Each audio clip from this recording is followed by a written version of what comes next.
ETF index mutual funds నేర్చుకుని stock మార్కెట్లో రాణించాలనుకుంటున్నారా? వెంటనే ఈ నెంబర్కి కాల్ చేయండి.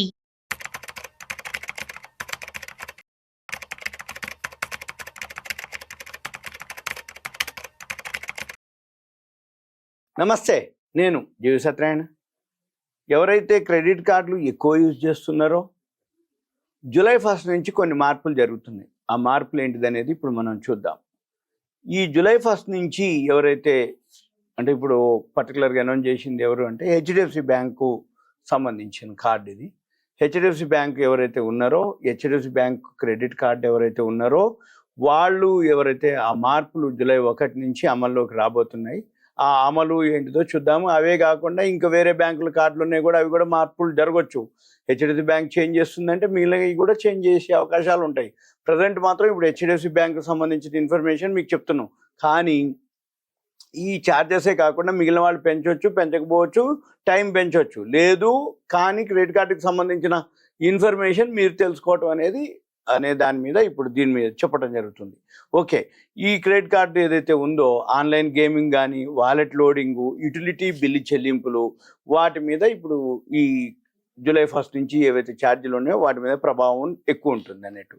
అయితే ఈ నిర్దిష్ట రకాల అధిక విలువ లావాదేవీలపై కొత్త ఛార్జీలు ప్రవేశపెడుతున్నారు. ఈ సవరించిన ఏవైతే రివార్డు పాయింట్ విధానాలు ఉన్నాయో అవన్నీ కూడా ఫీజుల పరిమితికి లోబడి ఉంటాయి, మార్పుల్లో ఉన్నాయి అన్నమాట. అయితే ఆన్లైన్ గేమింగ్ ఎవరైతే చేస్తారో 10,000 కంటే ఎక్కువ కనుక ఖర్చు చేస్తే 1% ఫీజు మ్యాక్సిమం 4,999 వరకు ఛార్జెస్ పడతాయి. రివార్డు పాయింట్లు లభించవు ఎప్పటి నుంచి ఆన్లైన్ గేమింగ్ నెలకు 10,000 కంటే ఎక్కువ ఖర్చు చేస్తే. తర్వాత వాలెట్ లోడింగ్, పేటిఎం, మోబిక్విక్ వంటి డిజిటల్ వాలెట్లో మనం 10,000 కంటే ఎక్కువ కనుక లోడ్ చేస్తే మళ్ళీ దానికి కూడా 1% ఫీజు ఉంటుంది. మళ్ళీ మ్యాక్సిమం 4,999 వరకు. తర్వాత యుటిలిటీ బిల్లులు వినియోగదారులు ఎవరైతే ఉన్నారో 50,000, బిజినెస్ కార్డులు అయితే 75,000 కనుక దాటితే మళ్ళీ దాని మీద కూడా 1% ఫీజు ఉంటుంది. అది కూడా మళ్ళీ 4,999 వరకు. అయితే ఇన్సూరెన్స్ చెల్లింపులకు మాత్రం ఫీజు ఉండదు. తర్వాత ఈ లావాదేవీ ఫీజు పరిమితి, రెంట్ కానీ, ఫ్యూయల్ కానీ, ఎడ్యుకేషన్ చెల్లింపులు కానీ గరిష్టంగా 4,999 ఫీజు ఉంటుంది. ఫ్యూయల్ అయితే 15,000 లేదా 30,000 దాటితే మాత్రం ఫీజు వర్తిస్తుంది. ఇక తర్వాత ఇన్సూరెన్స్ లావాదేవీలు, రివార్డ్ పాయింట్స్ వస్తాయి, కానీ కార్డు రకాన్ని బట్టి మనకి అది పరిమితి ఉంటుంది. ఇన్ఫినియా మెటల్ కార్డులు 10,000, Diners black metal, biz black metal, వాటికి కార్డులకి 5,000, మిగిలిన కార్డులకు 2,000 నెలవారీ పరిమితి ఉంటుంది. ఇక తర్వాత ఈ యువ ప్రొఫెషనల్స్కి క్రెడిట్ కార్డు ఏదైతే మేనేజ్మెంట్ ఉందో, అంటే ఆర్థిక స్థిరత్వానికి స్మార్ట్ క్రెడిట్ కార్డు మేనేజ్మెంట్ అనేది చాలా కీలకం. అయితే ముఖ్యంగా యూత్ ఎవరైతే ప్రొఫెషనల్స్ ఉన్నారో వాళ్ళకి ఇంకా బాగా అనమాట. అంటే ఈ క్రెడిట్ కార్డులు ఏవైతే చెల్లింపులకు సంబంధించిన ఏదైతే ఇన్ఫర్మేషన్ ఉందో అది మనము సజావుగా జరగడానికి, రుణభారం పెరగకుండా చూసుకునేందుకు కొన్ని చిట్కాలు ఉన్నాయి. అవి ఇప్పుడు మనం డిస్కస్ చేద్దాం. ఇప్పుడు ఏదైతే ఆ టైం వచ్చినప్పుడు క్రెడిట్ కార్డుది పూర్తి మొత్తం చెల్లించడం బెటర్. ఆ టైంకి సకాలంలో ఎల్లప్పుడూ చాలామంది ఏం చేస్తారంటే మినిమం కనీసం మొత్తం పే చేసి ఇక మిగిలినదంతా పెండింగ్ పెడతారు. అలా కాకుండా మొత్తం బిల్లు చెల్లించడానికి ప్రయత్నించాలి. అప్పుడు వల్ల ఏమవుతుందంటే వడ్డీ పెరగకుండా మనకుంటుంది, క్రెడిట్ స్కోర్ కూడా ఎక్కువ ఉంటుంది అన్నట్టు. లేకపోతే క్రెడిట్ స్కోర్ పడిపోయే అవకాశాలు ఉంటుంది. తర్వాత ఆటోపే అలర్టులు పెట్టుకోవడం బెటర్. ఆటోపే అంటే ఏంటిది, డైరెక్ట్గా ఆ టైం రాగానే మనం మర్చిపోయో గుర్తు లేకనో ఉండే బదులు డైరెక్ట్గా ఆటోపే పెడితే మన అకౌంట్లోంచి ఆటోమేటిక్గా ఆ టైం వరకు మనం ఏం చేయాలి, జమ చేసి పెట్టేయాలి, ఆటోమేటిక్గా పే చేస్తుంది. అప్పుడు ఏమవుతుంది, లేదు అంటే రిమైండర్లు పెట్టుకోవాలి. రిమైండర్ పెట్టుకున్నా వెంబట అలర్ట్ అయిపోయి మనం చేయాల్సి ఉంటుంది. అప్పుడు ఏమవుతుంది, గడువు తేదీ దాటేదాకా ఉండక్కర్లేదు. గడువు తేదీ దాటికి కరెక్ట్గా మన బ్యాలెన్స్ మెయింటైన్ చేయటం, అది పేమెంట్ చేయటం వల్ల అదొకటి. తర్వాత దానివల్ల ఏమవుతుంది, లేట్ ఫీలు, ఆలస్య రుసుములు, పెనాల్టీలు, వడ్డీలు ఇవన్నీ కూడా పెరగకుండా ఉంటాయి అన్నట్టు. అంటే ఏం చేసినా పెరిగిపోతాయి ఈ పెనాల్టీలు, వడ్డీలు అవన్నీ వేస్తారు అన్నట్టు.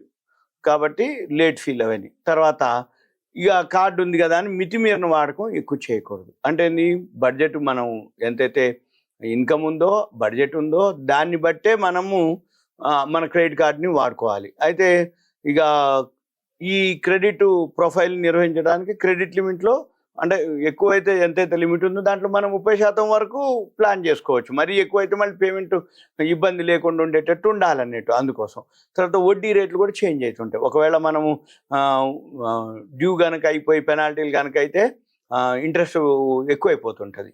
అప్పుడు ఏమవుతుంది, దానివల్ల మనం దీర్ఘకాలంలో అంటే వడ్డీ రేట్లు తగ్గిపోయి అంటే వడ్డీ రేట్లు గుర్తుపెట్టుకుంటే మనకి దీర్ఘకాలంలో దాని యొక్క డబ్బు అనమాట ఏంటంటే పెనాల్టీలు వడ్డీలు పడకుండా చూసుకోవటం అనేది ఉత్తమం. తర్వాత రివార్డులు ఆఫర్లు వస్తుంటాయి, అవి మనం సద్వినియోగపరచుకోవాలి. అంటే క్యాష్ బ్యాక్లు, డిస్కౌంట్లు, రివార్డ్ పాయింట్లు అవి మనం ఏం చేయాలి, ప్లాన్ చేసుకొని ఉపయోగించుకోవాలి. అవి ఏమైతే మిగిలిన వాటికి అడ్జస్ట్ అవుతాయి, అంటే మన ఖర్చుకి ఆర్థిక లక్ష్యాలకి ప్లాన్ అయ్యేటట్టు ఉండేలా కూడా చూసుకోవాలి, వాడుకోవాలి.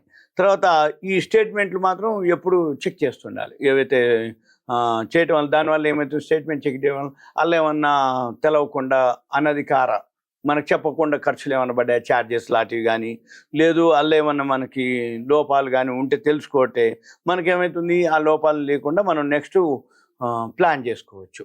ఆ ఛార్జెస్ అవాయిడ్ చేయడానికి, ఇగ్నోర్ చేయడానికి, అంటే లేకుండా ఉండటానికి ప్లాన్ చేసుకోవచ్చు. ఖర్చులు అనధికార ఖర్చులు పడకుండా ఉండటానికి, లేకపోతే ఏవైతే లోపాలు ఉన్నాయో అవి చూసుకున్నాం అనుకోండి మనం జాగ్రత్త పడటానికి వీలైంది. ఈ తర్వాత చాలామంది ఏంటంటే ఎక్కడ పడితే అక్కడ ఎన్ని ఉంటే అన్ని, ఎన్ని అకౌంట్లు ఉన్నాయో అన్ని కార్డులు వాళ్ళ పే స్లిప్పులతోటి అన్ని తీసుకుంటారు. ఎక్కువ కార్డులు ఉండటం వల్ల మంచిదే చూడటానికి, నాకు 4 ఉన్నాయి 3 ఉన్నాయి క్రెడిట్ కార్డులు అని చెప్పడానికి బాగానే ఉంటుంది. కానీ దానివల్ల ఏమవుతుంది, ఈ ఒక్కొక్క కార్డు ఎక్కువ యూజ్ చేయటం అవుతుంది. దానివల్ల ఏమవుతుంది, ఎక్స్పెన్సెస్ పెరుగుతాయి.